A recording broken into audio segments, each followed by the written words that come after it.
You know, you regularly get asked to give evidence in various different cases as an expert. And we were talking the other evening, I think at 8:30 at night, and you were still sitting in your office with a pile of files about some awful case or other.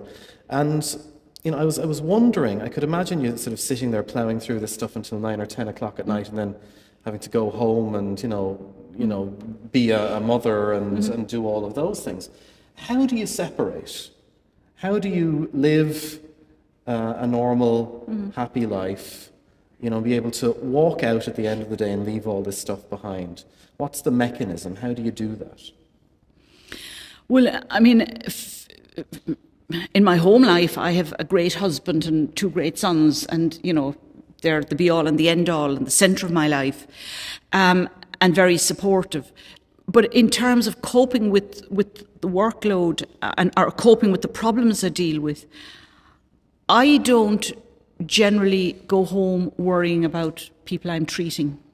I don't worry about them because I know that I am doing my very best for everybody, and I try to be diligent and caring, and I have a great team working with me that sustain me. So I go home in the evening knowing that I'm doing the best that I can, and that I'm not, I hope, slipping up.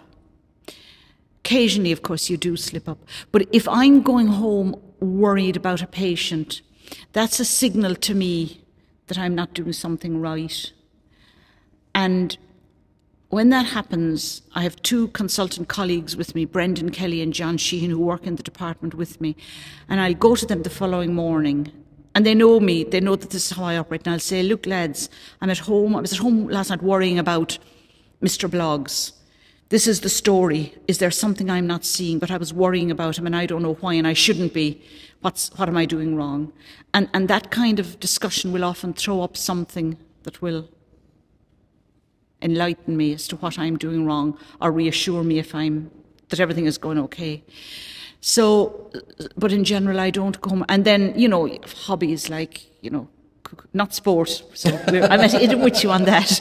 In fact, when I was a child and at school, and sport was compulsory, and I was at secondary school particularly, my mother was a public health nurse, and she used to bandage my ankle on sports days, and she used to ring up and tell them that I had sprained my ankle, or that I had migraine and I shouldn't go to sport that day, or such like. So I managed to duck sport through most of secondary school, which was wonderful.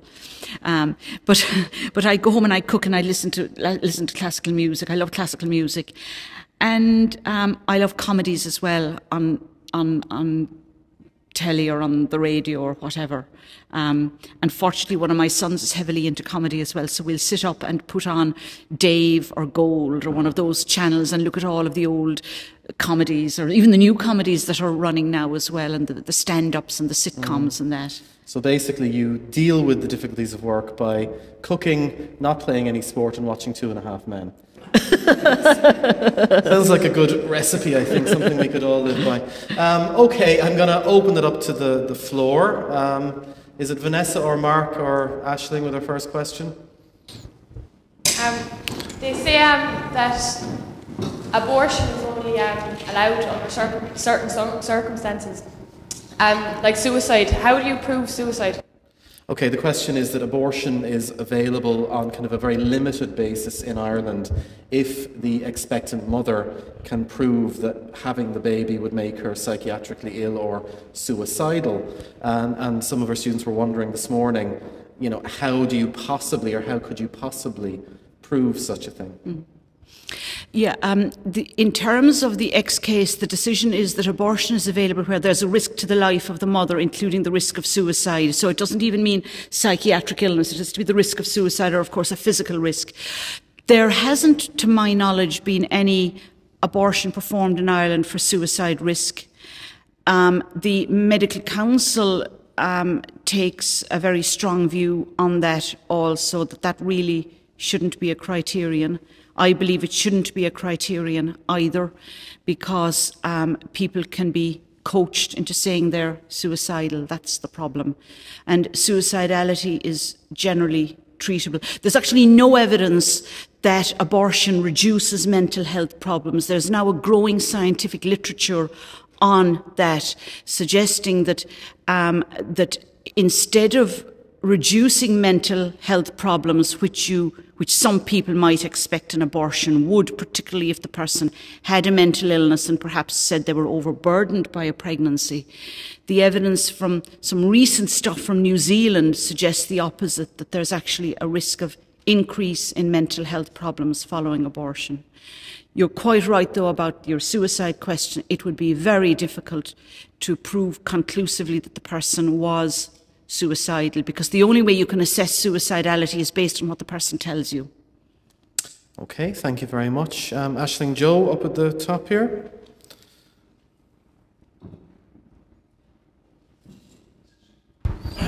Thanks, Patricia. Joe O'Mahony, teacher at Waterford WCFE. Enjoyed listening to you, Patricia. There's just one question I'd like to ask you in regards to the issues at the moment, in regards to the news yesterday, where antidepressants were evoked in the situation of murder and psychotic episodes. In your experience, then, Patricia, do you think that there is evidence for antidepressants to evoke psychotic episodes? Is there any evidence in your experience that antidepressants could cause psychotic episodes? Yes, antidepressants can cause psychotic episodes in people with a tendency to bipolar disorder. So if somebody is depressed and they're being treated, an antidepressant can sometimes trigger a manic episode. That would be in somebody who was prone to bipolar disorder. In relation to antidepressants generally, I'm very comfortable prescribing antidepressants. I would take an antidepressant myself if I ever became depressed. I hope I don't, but if I did, I would take one. The research evidence in relation to antidepressants, there is no evidence that antidepressants of themselves cause homicide. There's no research evidence for that.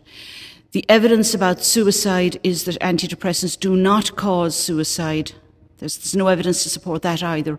There is evidence showing that in young people, antidepressants may be associated with suicidal thoughts in the early days of treatment, in the first 2 weeks of treatment. But once the antidepressant effect kicks in, after about 3 weeks, the suicidal thoughts diminish.